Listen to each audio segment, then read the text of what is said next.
Parliament में हमने कहा था कास्ट सेंसस को हम करवा के छोड़ेंगे।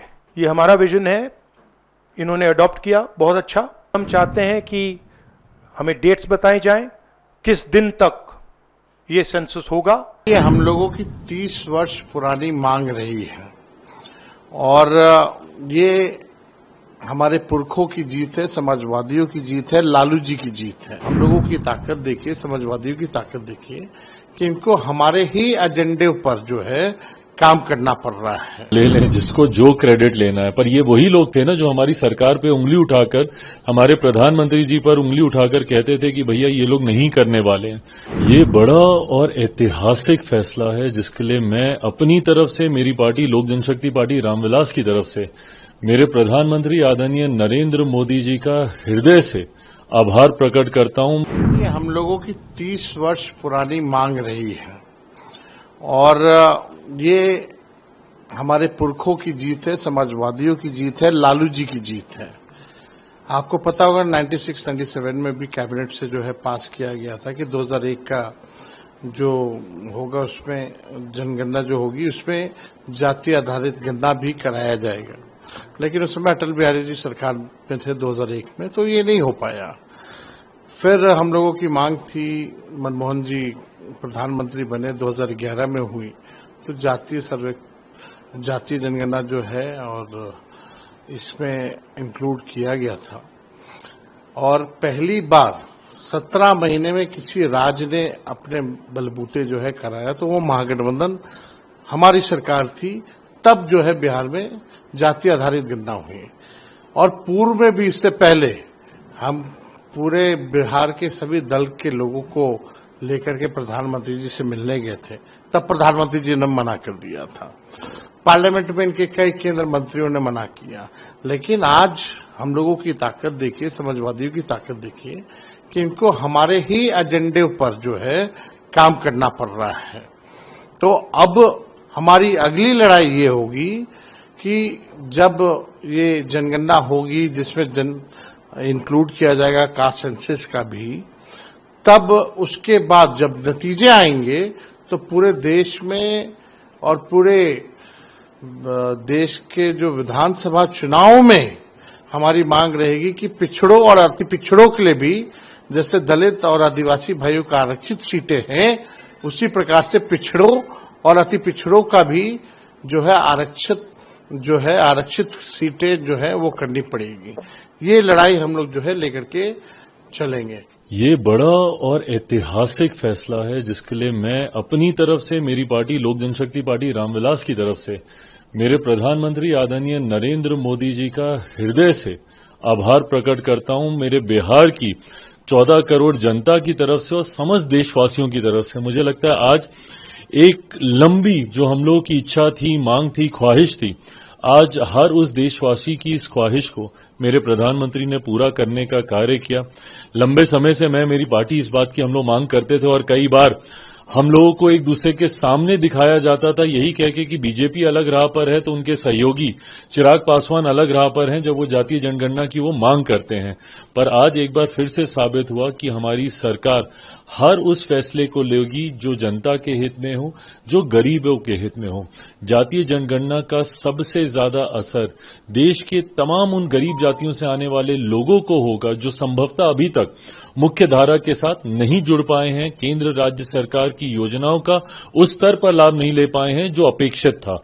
मुझे लगता है इसके होने से हर व्यक्ति को मुख्य धारा के साथ जुड़ने का मौका मिलेगा और देश 2047 में जब विकसित भारत की बात हमारे प्रधानमंत्री जी करते हैं, उस दिशा में, उसकी नींव को मजबूत करने की दिशा में ये एक मजबूत और महत्वपूर्ण कदम है। लेकिन आप कह रहे हैं कि लोक जनशक्ति पार्टी चिराग पासवान, रामविलास पासवान जी की पार्टी का एक बड़ी जीत है, लेकिन तेजस्वी यादव जी का बयान आया है और उन्होंने कहा है कि ये समाजवादियों की जीत है, लालू यादव की जीत है, क्योंकि लालू यादव ने दबाव बनाया था और इसलिए वैसा। अरे प्रभु, ले लें जिसको जो क्रेडिट लेना है, पर ये वही लोग थे ना जो हमारी सरकार पे उंगली उठाकर, हमारे प्रधानमंत्री जी पर उंगली उठाकर कहते थे कि भैया ये लोग नहीं करने वाले हैं।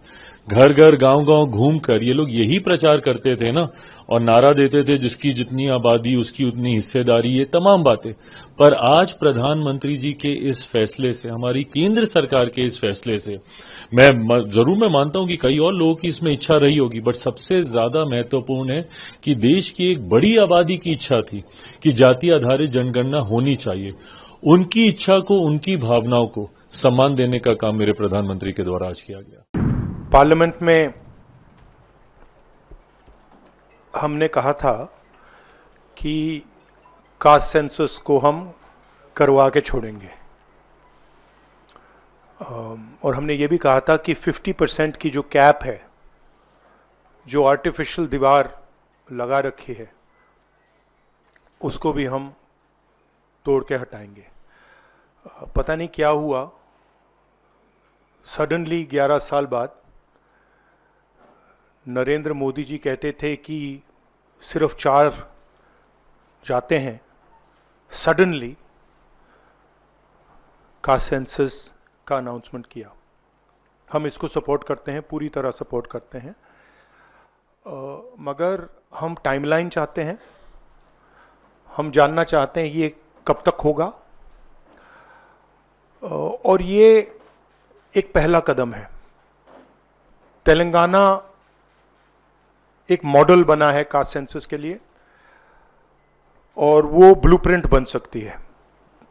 और कास्ट सेंसस को डिजाइन करने में हमारा पूरा सरकार को ऑफर है, पूरा समर्थन है कि हम डिजाइन करेंगे, क्योंकि डिजाइन बहुत जरूरी है।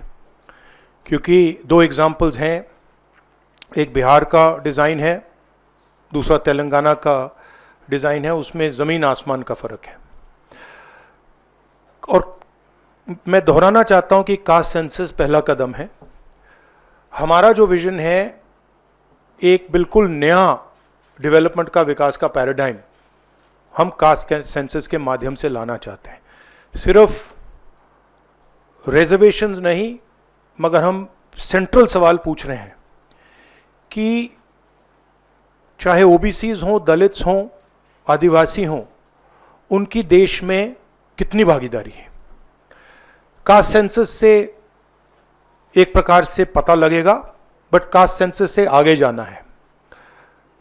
हमारे इंस्टीट्यूशंस में, संस्थाओं में इनकी कहां कहां पार्टिसिपेशन है, पावर स्ट्रक्चर जो है उधर कितनी पार्टिसिपेशन है, ये नेक्स्ट स्टेप है। और हम चाहते हैं कि इस डायरेक्शन में कास्ट सेंसस जाए।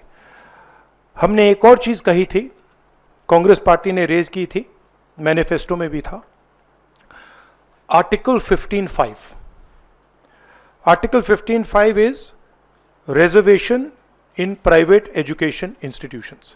ये कानून है, ऑलरेडी कानून है, और हम चाहते हैं एकदम इस कानून को एनडीए की सरकार, बीजेपी की सरकार इंप्लीमेंट करना शुरू करे।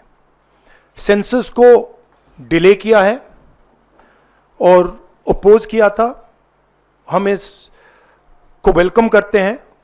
ये हमारा विजन है, इन्होंने अडॉप्ट किया, बहुत अच्छा, मगर हम चाहते हैं कि हमें डेट्स बताई जाएं, किस दिन तक ये सेंसस होगा, बजट में इसका पैसा आना चाहिए, अभी बजट में पैसा नहीं है, और फिर जो डेवलपमेंटल विजन है वो हमारे सामने प्रेजेंट होना चाहिए।